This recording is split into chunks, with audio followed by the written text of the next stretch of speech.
आज मी करते ओवा। त्यासाठी मी घेतले ओवा, बडीशोप, तीळ, जवस आणि म्हशी शोपाते ती हे सगळं मी एकत्र कालून घेतले आणि तीळ हे सगळं मी एकत्र कालून घेतले आणि मीठ आणि जे काळं मीठ येतं हे सगळं मी एक पाणी करून घेतलेलं आहे आणि ते पाणी मी सगळं जे आपण जिन्नस मिक्स केलेलं आहे त्याच्यात मी ते चांगलं एक प्रकारे मिक्स करून घेतलेले पाणी आणि उन्हात 4 ते 5 तास मी ठेवलेले आहे।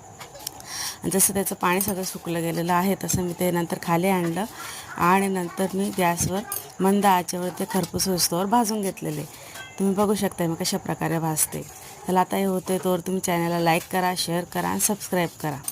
त्याच्यात तीळ कमी होती म्हणून मी परत नंतर अजून तीळ टाकलेली आहे आणि बाकी नंतर तुम्ही तुमच्या पद्धतीने अजून करू शकता। पण ह्या पद्धतीने जर केलं तर ओवा अगदी सुरेख, खुसखुशीत आणि खरपूस होते।